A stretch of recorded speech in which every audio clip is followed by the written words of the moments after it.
கொஞ்சம் அமைதியா இருங்க. வாழ்த்து நேரம் நீங்க அங்க இருந்து வாழ்த்தணும். எல்லா சாமி வாழ்த்துங்க. வாழ்த்துக்காக தான் 18 வருஷம் பொறுத்திருக்காரு சாமி. எப்ப 18 நம்ம உறவினர்கள் நண்பர்கள் சுவாமிகள் குருசாமிகள் நம்ம வாழ்த்தணுங்கிறதுக்காக 18 வருஷம் பொறுமையா இருந்திருக்காரு. நம்ம ஒரு 18 நிமிஷம் பொறுமையா இருந்து வாழ்த்தலாம். 18 நிமிஷம் பொறுமையா இருந்து சுவாமியை வாழ்த்தலாம். ரொம்ப மகிழ்ச்சி, சந்தோஷமா சாமி ஏற்றுக்கிற தயாரா இருக்காரு சுவாமி சார். இன்றைய பகவான் ஐயப்பனுடைய 18ஆம் ஆண்டு விழாவுடைய சுவாமி அவர்கள்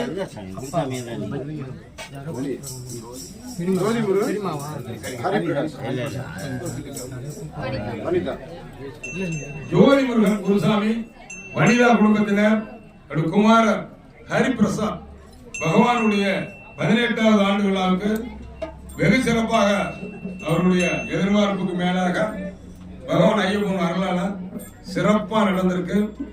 இந்த விழாவுக்கு நம்ம பாண்டிசாமி அவங்க வந்து கடினமா வந்து விழாவை சிறப்பாக்கணுங்கிறதுக்காக அழைத்து அனைவருடைய ஆசீர்வாதம் நம்முடைய சுவாமிக்கு மட்டும் இல்ல நம்ம பகுதிக்கே வேணுங்கிறதுக்காக கடும் முயற்சியால அன்பு சகோதரர் பாண்டிசாமி அவர்களுக்கு முதற்கண் ஒரு நன்றியை தெரிவித்துக் கொண்டு கடும் முயற்சியை வெற்றியாக்கி கொடுத்திருக்கார் ஐயப்பன். அதற்கு ஒரு நன்றி தெரிவித்துக் கொண்டு இந்த விழாவுக்காக வெகு தூரத்தில் வந்திருந்து உறவினர்களும் நண்பர்களும் அன்பர்களும் சுவாமிமார்களும் குருசுவாமி அவர்களும் பழமலச்சாமி அவர்களும் கன்னிச்சாமி அவர்களுக்கும் அனைவருடைய சார்பாகவும் அவருக்கு வாழ்த்தையும் நன்றியை தெரிவித்துக் கொண்டு விழாவினுடைய நம்ம சுவாமி அவர்கள் வாழ்த்து போறாங்க. அதனால ஜோதி முருகன் சாமி வனிதா அவர்கள் பகவான் ஐயப்பன் கிருபையால் தாங்கள் செய்யும் தொழில் வெவ்வேறு பெருகி உயர்நிலை அடைந்து குறைவில்லாமல் பல்லாண்டு பல நூறாண்டு இறைவன் வாழ அந்த கலிபகரதன் கண்கண்ட தெய்வம் சபரிமலை நாதனை நாம் அனைவரும் வேண்டி விரும்பி வணங்கி சரணகோஷம் என்று வாழ்த்துவோமா. சுவாமியே